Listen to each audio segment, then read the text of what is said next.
किताब मुकद्दस में से सैमुअल की पहली किताब के 13वें बाब की तिलावत। साउल 30 वर्ष की उम्र में सल्तनत करने लगा और इसराइल पर 2 वर्ष सल्तनत कर चुका। तो साउल ने 3000 इसराइली मर्द अपने लिए चुने। उनमें से 2000 मिकमास में और बैतेल के पहाड़ पर साउल के साथ और 1000 बिन्यामीन के जुबा में यूनतन के साथ रहे। और बाकी लोगों को उसने रुखसत किया कि अपने अपने डेरे को जाएं। और यूनतन ने फलस्तियों की चौकी के सिपाहियों को जो जिबा में थे कत्ल कर डाला।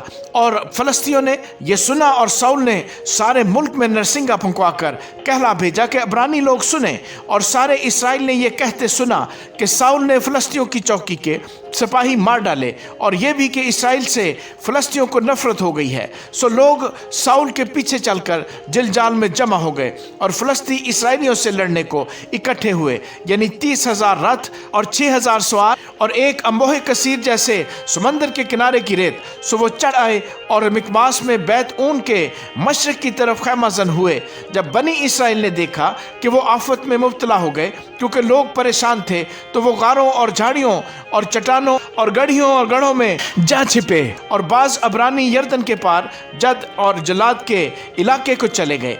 पर साउल जिलजाल ही में रहा और सब लोग कांपते हुए उसके पीछे पीछे रहे। और वो वहां 7 दिन सैमुअल के मुकर्रर वक्त के मुताबिक ठहरा रहा। पर सैमुअल जिलजाल में ना आया और लोग उसके पास से इधर उधर हो गए। तब साउल ने कहा, सौख्तनी कुर्बानी और सलामती की कुर्बानियों को मेरे पास लाओ। सो उसने सौख्तनी कुर्बानी गुजरानी। और जो ही वो सौख्तनी कुर्बानी गुजरान चुका तो क्या देखता है कि सैमुअल आ पहुंचा और साउल उसके इस्तकबाल को निकला ताकि उससे सलाम करे। सैमुअल ने पूछा कि तूने क्या किया? साउल ने जवाब दिया कि जब मैंने देखा कि लोग मेरे पास से इधर उधर हो गए और तू ठहराए हुए दिनों के अंदर नहीं आया और फलस्ती मिकमास में जमा हो गए हैं, तो मैंने सोचा कि फलस्ती जिलजाल में मुझ पर आ पड़ेंगे। और मैंने खुदावंद के करम के लिए अब तक दुआ भी नहीं की है, इसलिए मैंने मजबूर होकर सौख्तनी कुर्बानी गुजरानी। सैमुअल ने साउल से कहा, तूने बेवकूफ़ी की। तूने खुदावंद अपने खुदा के हुक्म को जो उसने तुझे दिया नहीं माना, वरना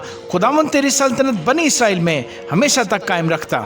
लेकिन अब तेरी सल्तनत कायम ना रहेगी क्योंकि खुदावंद ने एक शख्स को जो उसके दिल के मुताबिक है तलाश कर लिया है और खुदावंद ने उसे अपनी कौम का पेशवा ठहराया है, इसलिए कि तूने वो बात नहीं मानी जिसका हुक्म खुदावंद ने तुझे दिया था। और सैमुअल उठकर जिलजाल से बिन्यामीन के जुब्बा को गया। तब साउल ने उन लोगों को जो उसके साथ हाजिर थे गिना और वो करीबन 600 थे।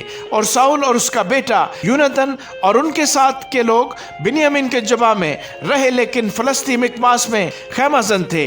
और गारतगर फलस्तियों के लश्कर में से 3 गौल होकर निकले। एक गौल तो सवाल के इलाके को उफरा की राह से गया और दूसरे गौल ने बैत होरून की राह ली और तीसरे गौल ने उस सरहद की राह ली जिसका रुख वादी ज़बोइम की तरफ दश्त के सामने है। और इसराइल के सारे मुल्क में कहीं लोहार नहीं मिलता था क्योंकि फलस्तियों ने कहा था कि इब्रानी लोग अपने लिए तलवारें और भाले ना बनाने पाएं। सो सब इसराइली अपनी अपनी फाली और भाले और कुल्हाड़ी और कुदाल को तेज कराने के लिए फलस्तियों के पास जाते थे। पर कुदालों और फालियों और कांटों और कुल्हाड़ों के लिए और पैनों के दुरुस्त करने के लिए वो रेती रखते थे। सो लड़ाई के दिन साउल और यूनतन के साथ के लोगों में से किसी के हाथ में ना तो तलवार थी ना भाला, लेकिन साउल और उसके बेटे यूनतन के पास तो ये थे।